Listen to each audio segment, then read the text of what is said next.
alien sounding shit.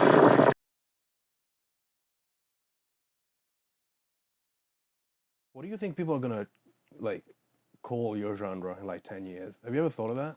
Like you're making something new, right? Like how do you think like in 20 years, or even like fucking 5 years, like now like times will like move so much faster. How do you think people are gonna call this thing that you make? Who knows? And to be honest, I don't even really care because like whatever name people want to give it is, you know, whatever labels are, you know, I think society is beginning to progress past the need of labels, but obviously people are going to want to call it something, you know. Things have to have names.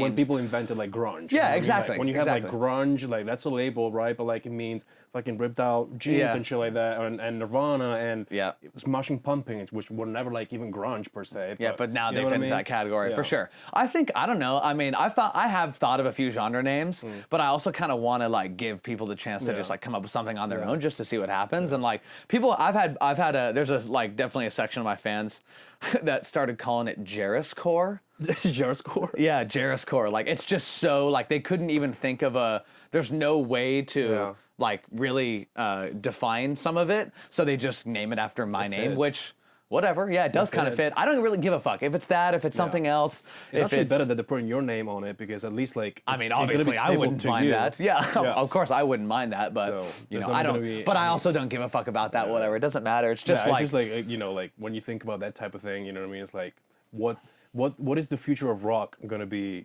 You know. Looking like and cold. Well, to me, it's just like, dude, we're in the year 2021.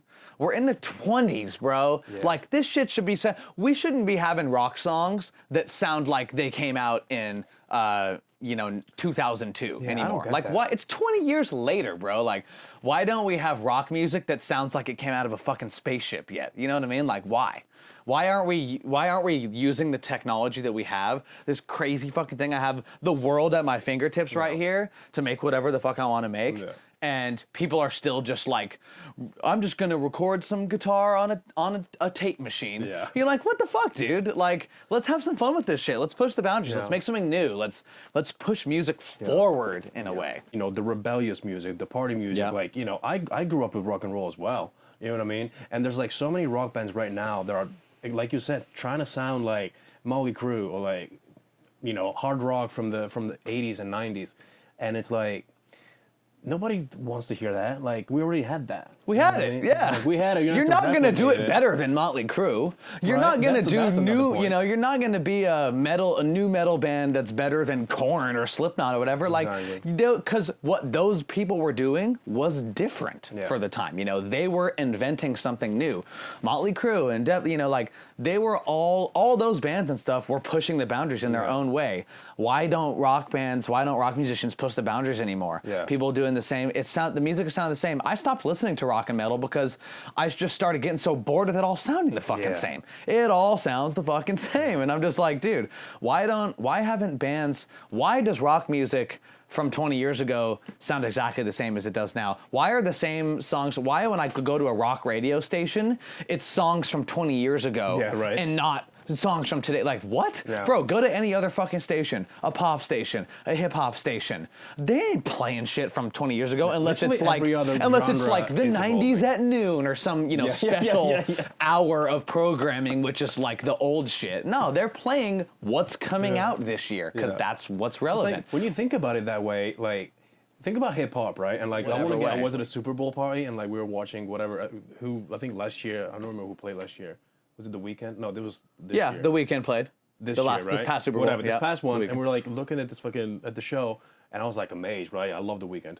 And then like a friend of mine goes like, oh, you know, remember when Springsteen played it? He actually played it. I'm like, bro, that's like, you know. It's like that kind of, it's that kind of people that are like, oh, you have to play the actual guitar. It's just at the a people, live show. You know, it's just the good old days. Yeah, the good old days. You know, we're all like obsessed with the good old days. Fuck the good old days. You know, like I can't go back. I can't live back there. So why are you even thinking about it? Who gives a fuck? Obviously, you know, I grew up listening to Slipknot and rock, and I've been inspired by everything from the past and stuff. But like, dude, you know, like human beings and stuff, like, you know, you think human beings would have evolved and great civilizations would have been built by looking backwards? No, like it's always the people who were visionaries that were looking forwards that were like, you know, breaking the boundaries and trying to think of new ideas, new cities, new technologies, new ways of doing things, like all that shit that really push shit, like things forward and make the most special new shit. This is how we evolve. Human beings have to evolve. We have to keep going. And especially in the music industry, dude. Like, it's sad that rock just doesn't understand how to do that or something. Well, I don't know. Until Jeris Johnson.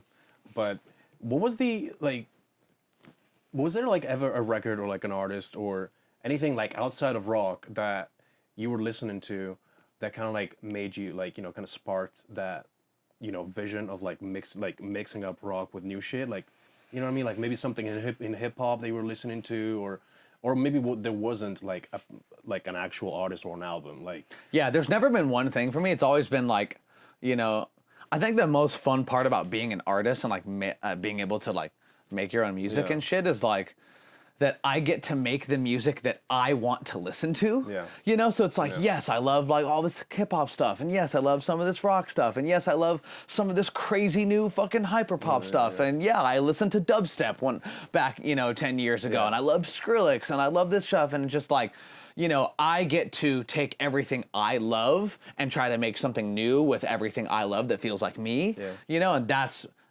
where the inspiration comes from. It's like I get little, you know, I get 10% here, 10% there, 10% inspiration from here, 10% there, and then I get to like take all of that and make what I want to listen to. Yeah. You know, like that's where it comes from. Is just like being able to go, okay, I like this, but I wish it was a little more like this, or I like this, but I wish it sounded like it was from the future, or I like this, and whatever. And so, you know, I get inspiration from all kinds of things, but it's never like, I never love a song, you know, because there's always something that I would change about it, or something that I wish was like a little bit different about it, you know, or something. And so then I get to just take all that inspiration and then actually just make what I want to listen to. Yeah. Which is kind of, it's, you know, it makes perfect sense, and it also makes, it connects very well to your rise on TikTok, right? Because like, you know, 2021, we've got TikTok. That's how artists break these days, right? Right, like after you blow up, then you can either stay there, which is what you did. Like you're gonna have to like keep the momentum, and you're gonna have to keep the creativity and keep the spark going to engage with people at that, you know, in that specific realm. Because at that point, 200,000 followers, they're gonna want to hear more.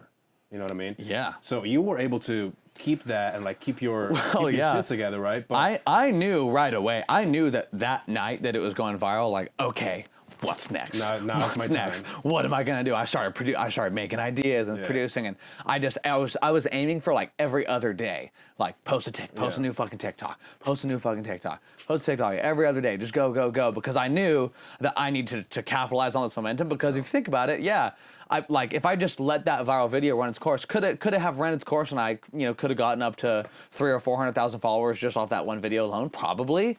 But like, then next time I post a video, you know, it has way less of a chance, because if I post a video in the middle of this other one going viral, all these new people are coming to my page and shit. And so it's like, okay, all these new people are coming to my page, so they're going to be more like, you know, they're just going to be looking at my page. Oh, he posted a new one. They're going to watch that too, you know? And so I wanted to capitalize on the momentum of one already being viral and just go. And then it just ended up, it was like literally a month of my life, from like the whole month of September and like going in through November. I literally, all I did, I didn't even work on any real like songs.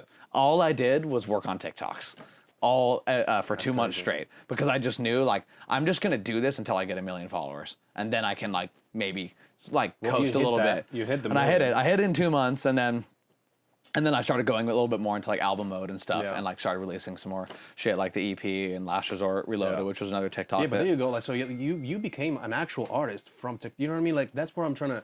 That's what you were saying before. Like this whole TikTok thing, people that blow up on it, we're gonna have to, at some point, we're gonna have to like reckon who's a real artist. Sure, you're gonna have to at some point get out of TikTok a little bit. You know, like you are gonna, like TikTok is great, but like, what about Spotify? What about live shows? What about Apple Music? What about YouTube? What about the actual? What about Instagram? Song? What about what about the actual song? What about radio play? You know, what about selling merch and whatever? Obviously, at some point you have to kind of shift like into something more than just I just go to this person on TikTok. Like you have to become that, and it's been that's been definitely like it's been easy considering the timeline that it's been, but of course I'm impatient and I want everything to happen now. Yeah. And also, like, I'm not just here to shit out a fucking album. Like, could I have put out an album of like all my TikTok shit? Yeah. Would it have gotten streams? Yeah. You know, all that stuff. But like, no, I want to make a fucking album that's gonna like win a Grammy. You know what I mean? Like, I'm like for real about this shit. I'm not just like this fucking TikTok kid that wants to like do cover songs and shit. Like, that's not me. Like, that's not Jeris. Jeris is like a fucking artist that wants to like make a dent in the universe. You know what I mean? Like, I don't want to fucking. I'm not here to fuck around. You know what I mean? But I'm too busy making history. I gotta get it